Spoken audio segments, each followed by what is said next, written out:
Hey everyone, welcome back to my channel. Today we're in my kitchen.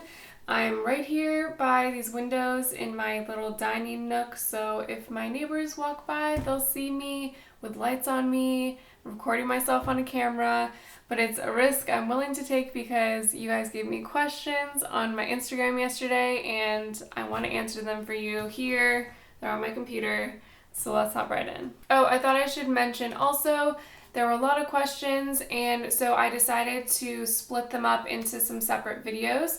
So in this video, I'm going to be addressing the questions that I got pertaining to minimalism and sustainability and capsule wardrobe stuff and like zero waste stuff. So yeah, let's hop right in. First question, do you consider yourself a minimalist? So this is sort of a tricky one. I personally would consider myself a minimalist because I am really careful about the things I bring into my home. In the past, I would just spend weekends at home. Not that there's anything wrong with that because I still love spending weekends at home. But in the past, I would spend weekends at a time at home just like organizing my stuff and going through my belongings and shopping for organizational solutions to store things that I didn't ever even really use. I had just way too much stuff that I was holding on to because I felt bad about donating it or getting rid of it because I bought it.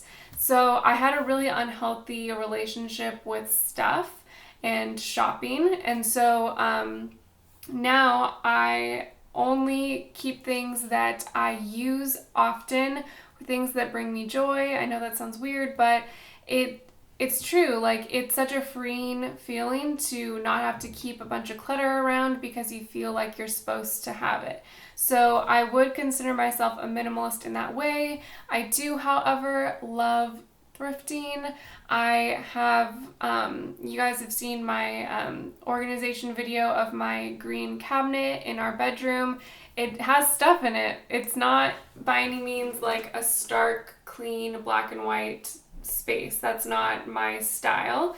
But I think that you can still be a minimalist or at least a conscious consumer and have stuff. As long as it's not stuff that's overwhelming you, I think that's fine. So that's sort of my take on it. And yeah, that's what I think. How do you see your wardrobe evolving beyond the capsule idea? How will you plan your wardrobe now?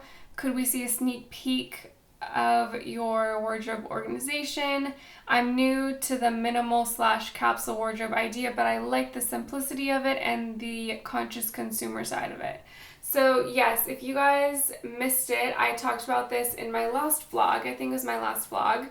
I bought a vintage shirt and it sort of led me down the rabbit hole of talking to you guys about my plans for my upcoming capsule wardrobe. So sort of to try to make a long story short, I don't think I'm going to continue to have a really strict capsule wardrobe in the seasons going forward. I obviously love capsule wardrobes, and I think that strict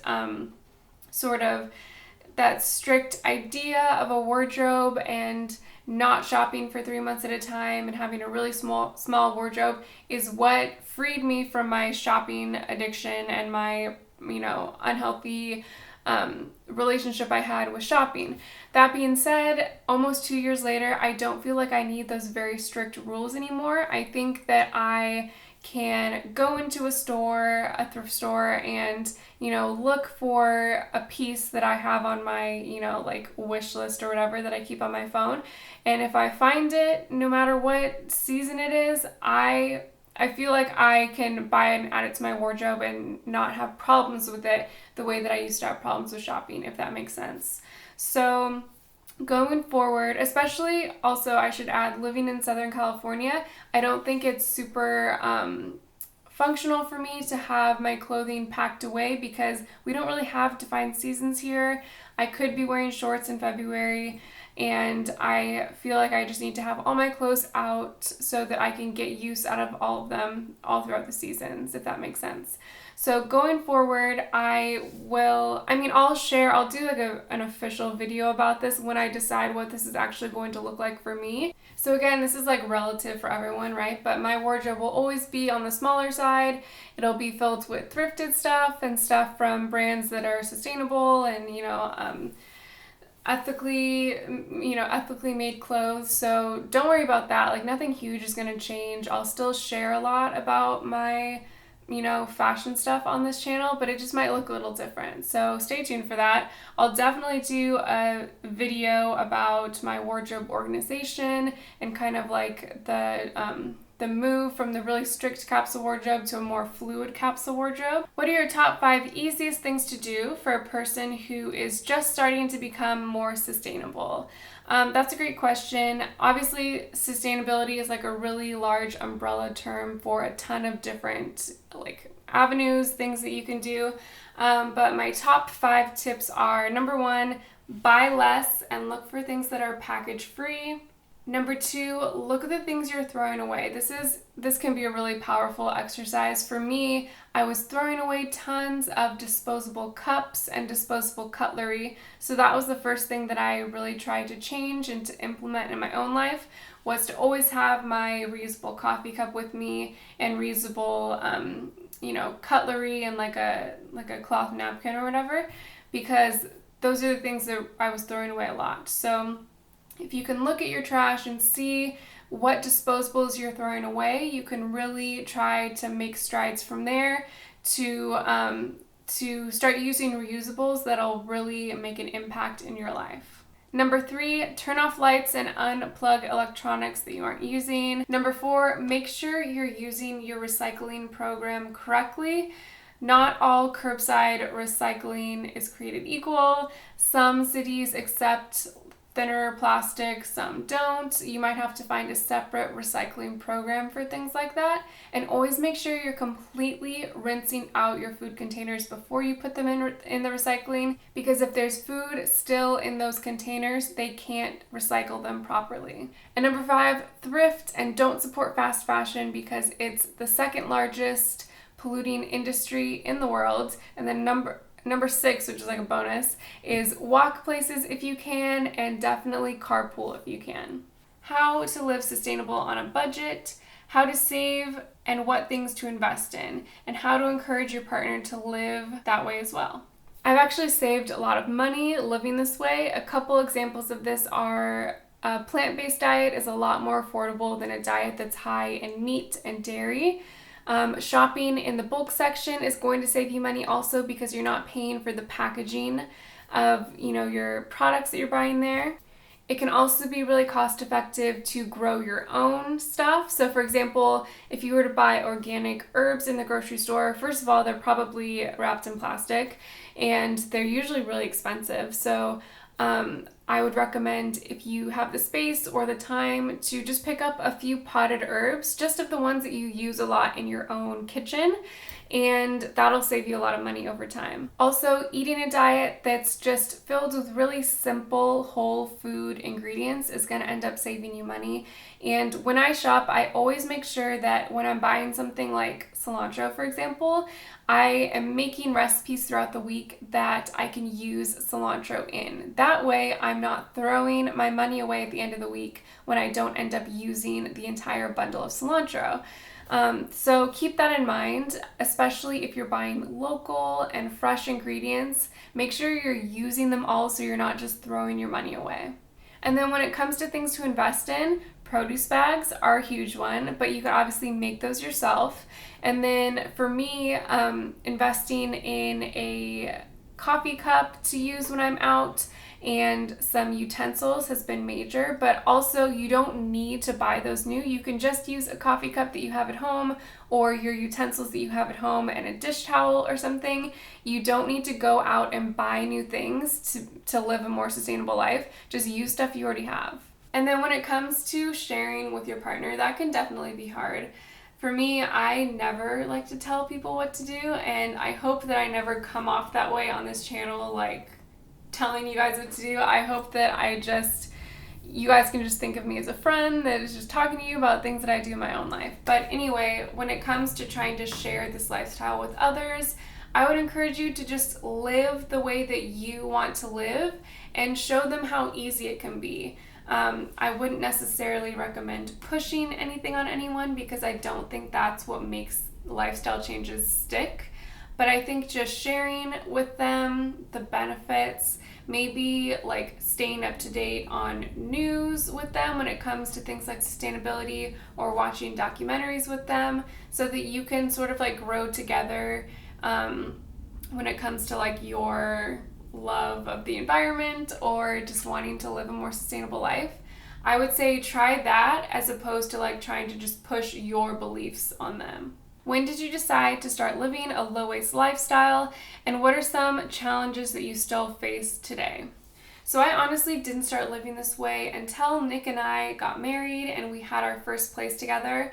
I was still living at home until then, and so I don't know, not that you can't be sustainable when you're living at home, but it just wasn't something that I was interested in until I ended up moving out on my own and, really just, being more of an adult, I feel like. So one thing I remember is when we moved out, I made it a point to not buy paper towels because we had just gotten married and we had like tons of new fancy dish towels from our wedding registry. And back then I was also buying a lot of new fancy dish towels. So I didn't feel like we needed paper towels, and it was nice to not have to buy that from week to week too. So that was one thing.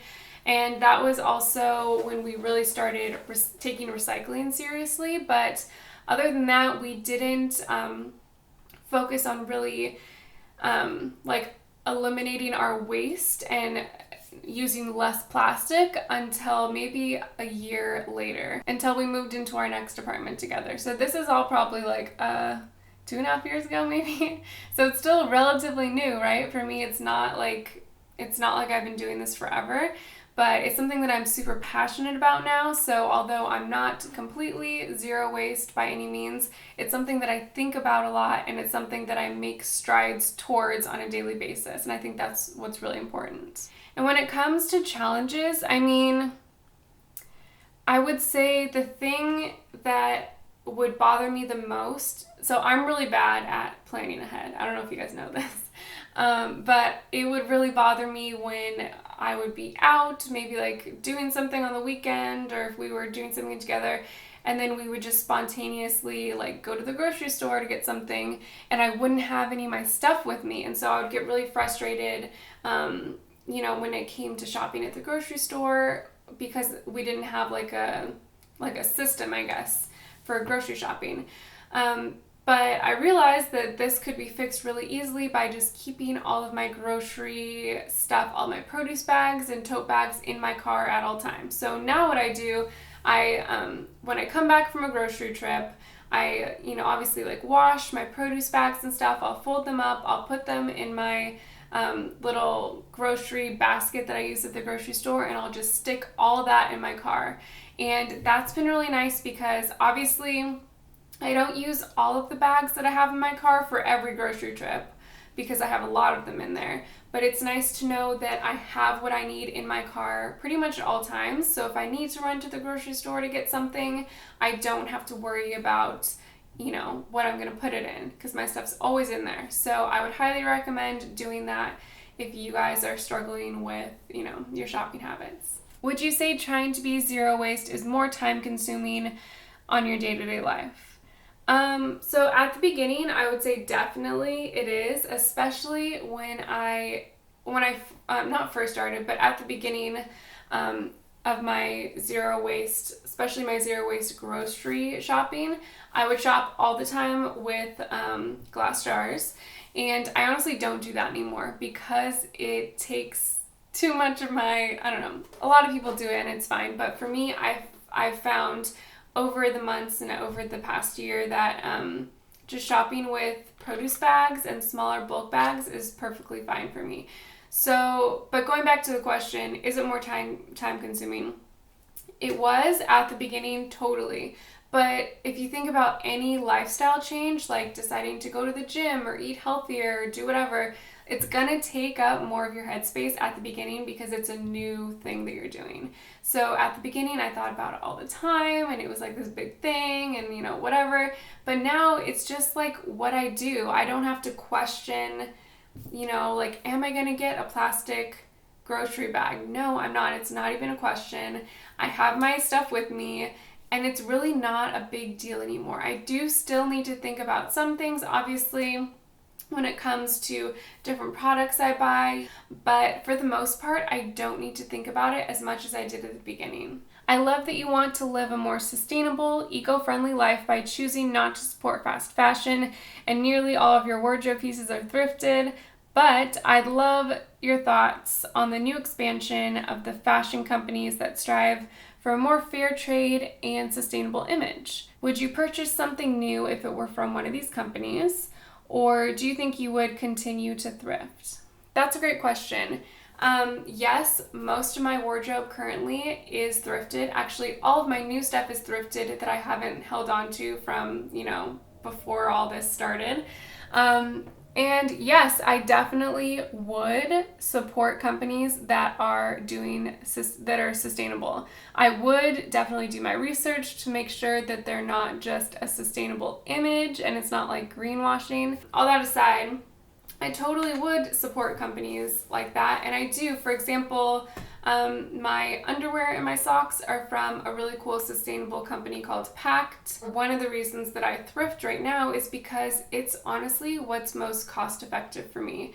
And I mean, obviously you can find really cool things that are different and vintage and fun at thrift stores, but when it comes down to it, it's the least expensive way that I can shop ethically and sustainably right now. I totally value companies that are doing great things in the ways of sustainability and ethical manufacturing practices, but for me, thrifting right now is a great way for me to be able to be ethical and sustainable with my wardrobe and still have money to put towards these other things that need my attention. I would love to share cool companies with you guys, and I think that'll happen in the future, you know, also, but that's the primary reason that I thrift right now. Sorry, my phone wasn't on silent. And also, I think it's important to keep in mind that not everyone is going to be able to afford those really cool, amazing, sustainable brands, and thrifting is just as viable of an option when it comes to being a sustainable and ethical consumer. I don't think it's fair to like tip the scale and say that one is better than the other, because then you're like dismissing a whole community of people that can't afford those fancy clothes. So I don't know, I guess that's just something to keep in mind. There's something out there for everyone, and it's all good in that way. Those two, you know, the ethical green fashion companies and thrifting are both equally as important. So yes. Okay, 2 more questions, guys. I hope this video, I was just looking at my microphone up here. I hope it's not too long, but sometimes you guys like long videos. So, okay, 2 questions left. What does your family think about your lifestyle, capsule, zero waste, etc.? My family honestly like doesn't care that much. My sister Taylor and some of my other family members are like zero wastey and thrift loving people, so that's not really a big deal there. Yeah, and then the last question is, does most of Nick's family do the whole minimalism, conscious consumer, vegan lifestyle thing, or are you two the only ones? Yeah, his family, neither of us grew up in families or homes that lived this way, which is fine. That's just like what it was. And so yeah, it's like just us, but it's cool. Like his family is supportive of us, and we honestly just like don't talk about it that much. Maybe we should talk about it more. I don't know. It's like never anything like weird with either of our families, which is awesome. We love our families. So those are all the questions I'm going to answer for you guys today. Like I said at the beginning of the video, I'm going to do a few more Q&As, topical Q&As from the questions that you guys asked me on Instagram, because you're awesome and asked me so many. So definitely make sure you're subscribed to my channel so you don't miss any of those. Yeah, thank you so much to those of you who are supporting me on Patreon, and I'll see you in my next one. Bye.